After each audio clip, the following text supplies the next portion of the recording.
Hey guys, it's Peter, and I'm back! Of course I'm back.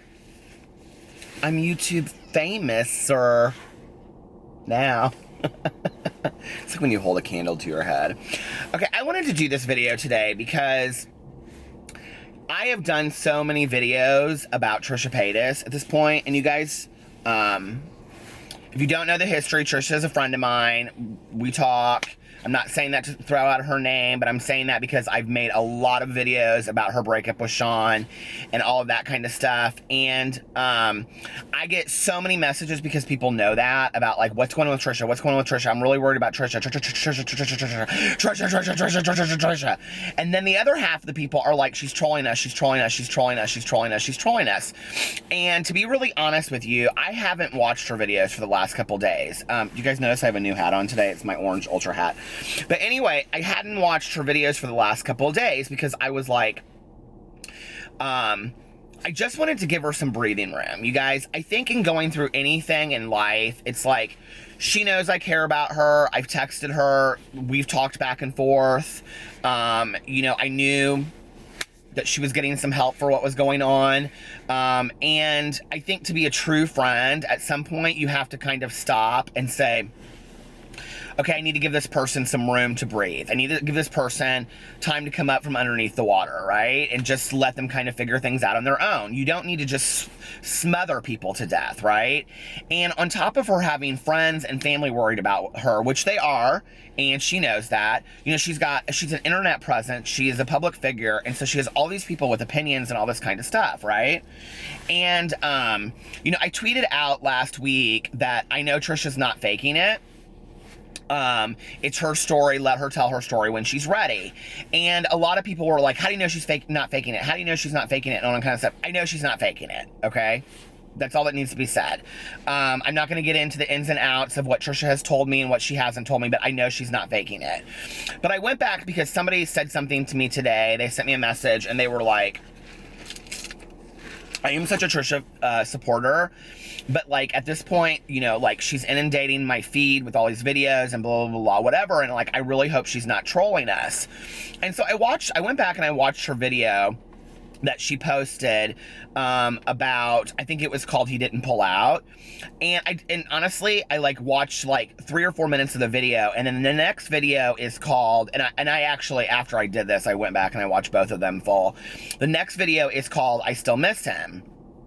And you guys, you know, I'm a life coach and I've been a counselor. I'm not anymore, but I have been my entire life, and now I'm a life coach. And so I've worked a lot with breakups and couples, and I've gone through my own breakups and things like that. And, you know, I was sitting there watching the video, and she's very angry in the video, about, and I know Trisha watches my videos, so I don't want to have to call her and have this conversation with her. I don't know that she's ready to do that, but I think that this will probably resonate with her a little bit. And and I'm making this video not just for her, but for anybody that's gone through a breakup. You know, and people can say I'm name dropping. I'm not name dropping. I'm not trying to, you know, do all that kind of stuff. It's just like, if I don't make a video responding to it, then people are like, why are you not making a video responding to it? And so I wanted to make a video elevated a little bit and not so much talk about Trisha and is she faking it or is she not faking it, but to talk about really what I think that she's going through. And so I was watching the video where she's talking about Sean and she's talking about the t-shirt and him suing her and all this kind of stuff. And then the next video goes into, but she still loves him. And I was like, this is so classic what she's going through. And what she's going through is she's going through the 5 stages of grief for anything, right? And when we go through the 5 stages of grief, we go through the 5 stages of grief when we lose, you know, a loved one, a partner, a family member, a pet through death or whatever. But that can also apply to the loss of a career. That can also apply to the loss of a house. A lot of people don't talk about that. That can also apply to, you know, the loss of a relationship. And the biggest thing that affects us is it affects us mostly when we go through breakups. And I always get these out of order, so I want to read them in order. The 5 stages of grief, defined by Louise Hay. And if you don't know who Louise Hay is, she wrote a book years and years and years ago talking about Why can I never, you can heal your heart. And in the book, she talks a lot about like cancer and AIDS patients. And she talks about how when you go into your life and you remove resentment and anger from your life, a lot of these people start healing, right? When they start seeing their part in action and their part in behaviors and their part in interactions with other people, that you can declutter your life and you can live like, because like I've said this recently in some of my videos, it's really important for me to live with no hate in my heart, okay? And to forgive people around me and for me to apologize and to just make things right, okay? When you live that kind of life, well, good things happen to you, but even if good things don't happen to you, you're living with a right state of mind, you're living with peace and serenity in your heart. But that doesn't happen overnight, especially when you feel like somebody really did you wrong, or you feel like, when like a loved one dies. And I can remember when my mom passed away, there was a period where I was like really, really angry. And this is going to sound so strange, but like if you guys have listened to my videos, and hey, I respect whatever your spiritual beliefs are, or if you don't have any at all, okay? But I do have a belief in a higher power. And at that time I was like, okay, why would God take my mom? Like my mom and I are so close. She was 64 when she passed away. And there was a period where like I was really, really, really fucking angry at God for taking my mom. Like I was like, I don't understand this. Like what did I do to deserve this? And if you've lost a loved one, I think you'll totally relate to that. And so the 5 stages of grief defined by Louise Hay are denial, anger, bargaining, depression, and acceptance. And I was thinking about this in response to like Trisha and what she's going through right now, because I think so many people are consumed with the is it fake, is it not fake, instead of seeing what's going on right in front of us.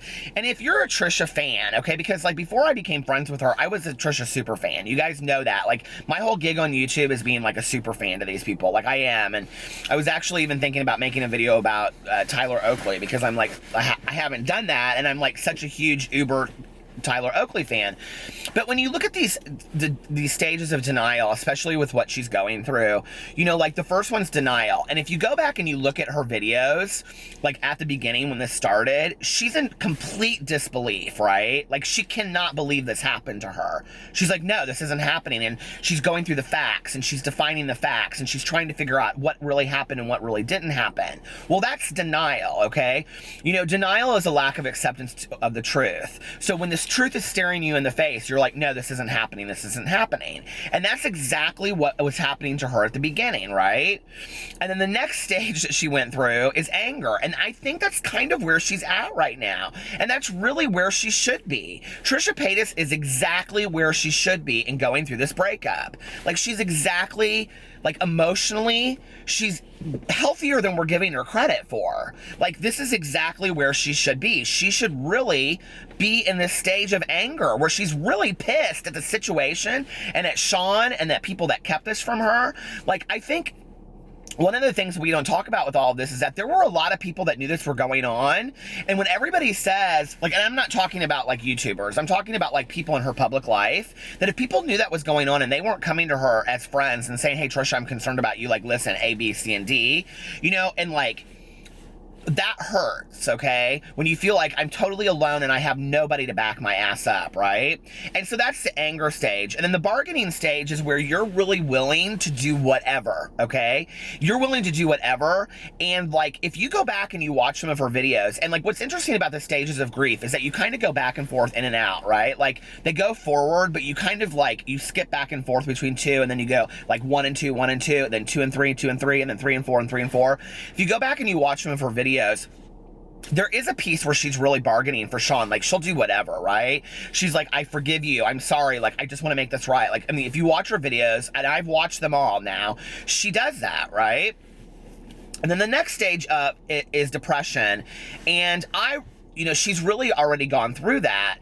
And it's interesting because I believe to some degree that anger comes after all of this before it comes to acceptance, okay? Like, I feel like there's a piece of anger once you really see it clearly for what it is. And I really, like, watching that video when she, the one called He Didn't Pull Out, when I was watching that video, I was like, she's almost there. Like, she is so healthy, and like, people are really, like, giving her a hard time, but I'm like, she's a lot healthier than people want to give her credit for. And because I've seen this, like with friends of mine, with myself, and I think anybody that has gone through a breakup can relate to it. And I think she also sees it, or I think I also see it with like clients that I've worked with through the years, you know? And she's at a part, you know, where like the depression hit in, and that was like last week when you guys saw the Showtime video. I mean, she just like had lost it, right? Like she was so just sad about like what's going on, like, and that can really sometimes visually look like severe depression, okay? Like clinical depression. That can look like that even though it's episodic. It's happening situationally because of an event that occurred to us. And that's what was really happening to her, is when you were seeing these videos where she could not stop crying, that's what was going on, right? So her initial reaction of denial, when she couldn't believe it was going on, and then her initial anger, and then the bargaining when she was like, I'll do anything to get you back, right? And then the depression that we saw last weekend, and then here we are again, and we're seeing her like angry and pissed off again. That's acceptance, okay? And she's coming in to acceptance, where she's like, this is what it is. This is what's happened to me. I have to just deal with it and move on. And like, I think that's really healthy. But for us to drag this girl across the internet and say she's a liar, she's this, she's that, whatever, which is totally beside the point to me. And I don't care. Everybody can hate me for saying all this. I'm just going to say what I see.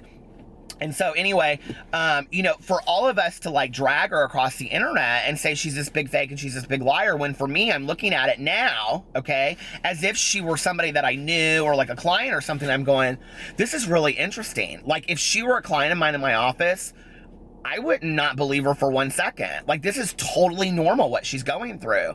She's actually going through exactly what she should go through if she were going through this, right? If this were real. And I was thinking, like, there's a statement that I say a lot to people, like, you know, like when I have people or friends that are going through like a horrific breakup and they're like, I'm really, really pissed at him, but I still love him. And I don't want to love him because I'm pissed at him. I want to hate him. And that makes me mad at myself. Like, that sounds crazy, right? And I look at him and I go, you're exactly where you should be. You are exactly in life where you should be. Because if you didn't have those feelings, you wouldn't be human, okay? And I also have a statement that I believe in, which is if I can't cry about it, it didn't mean anything to me to begin with. I think what we are seeing by this month of December by her is Trisha Paytas is living out the stages of grief of her relationship with Sean. And I think that's completely normal, you know? And it breaks my heart for her, but I know that she has to go through it. It breaks my heart for anybody that I see go through that, you know? And it's not just her. I see a lot of tragic events that occur, you know? Like, I see a lot of people that you can watch, YouTubers that have gone through similar breakups on the internet, right? There's a lot of YouTubers that have gone through divorces and breakups and whatever, and they can take the camera and they can go, hi, how are you today? And in their eyes, you can see the pain, okay? And I think that one thing that we have to remember is that YouTubers are human beings like everybody else. And, you know, there's always going to be, I think, a certain amount of the truth twisted just a little bit because they're worried about how people will perceive them or how that. But I don't really think she edits a whole lot. And I think, you know, like, I mean, I've had a lot of conversations with her in the past where she's like, I did do these things, but I don't do them anymore and whatever. You know, and I think that it's like, being punished for your past, when sometimes we grow up, and like I said, when you know better, you do better, right? And I've had some accountability conversations with her, you know, and I really feel for her. I really feel like she's going through that. That video for me where she was it was called He Didn't Pull Out, which, I mean, the video is, it shouldn't have been titled that because it's more profound than that, you know? It should have said, my anger is relevant or something, I don't know. But I was impressed with that video. It's exactly where she needs to be. She's exactly where she needs to be, and I think that's okay. And, you know, as a friend, I'll just continue to support her, and, you know, I hope that people will stop dragging her on the internet and let her have her peace and go through what she needs to go through. And, I know that a bunch of people are going to sit on here and comment in my comment section and say you're a name dropper and this and that and whatever, and why do you talk about Trisha when all these other people notice you, whatever. Listen, okay? Because I have received, I can't even tell you, hundreds of comments, hundreds, I mean, still to this day, and I haven't made a video about her in a week, hundreds of direct messages, hundreds of tweets on a daily basis, Trisha, Trisha, Trisha, Trisha, Trisha. So I'm addressing that, okay? And what I'm asking is that we can be a kind, compassionate people to her and give her her space while she's going through this. this. So I hope you guys are having a wonderful day. I'm putting out like 16 videos today because I got up so early. I went to bed so late last night. I'm like, and it is 6:52 in the morning. So, and I have a hair appointment in just a little bit. I'm real excited about it. So anyway, I love you guys. And you know, if you're going through similar things, just remember that there is a piece to be found in that. Go check out that book, You Can Heal Your Life by Louise Hay. It's a great book for anything that you're going through, whatever tragedy you may be going through in your life, whether you're going through a breakup, whether you're going through you and your friends aren't talking anymore, whether you've lost a loved one, or whether you're sick yourself. It is a great book for people that are going through, like, you know, chemo for cancer, or have been, you know, found out that they have some serious disease or some serious illness. It's a great book for that, and it's really, really helped me. And another book for people that are getting out of relationships or in tragic relationships is my all-time favorite book, self-help book of all time, is Codependent No More by Melody Beattie. It changed my life. And so if you guys are looking for 2 books that will help you with relationships, You Can Heal Your Life and Codependent No More. So I'll talk to you guys later. I hope you're having a wonderful day. Bye.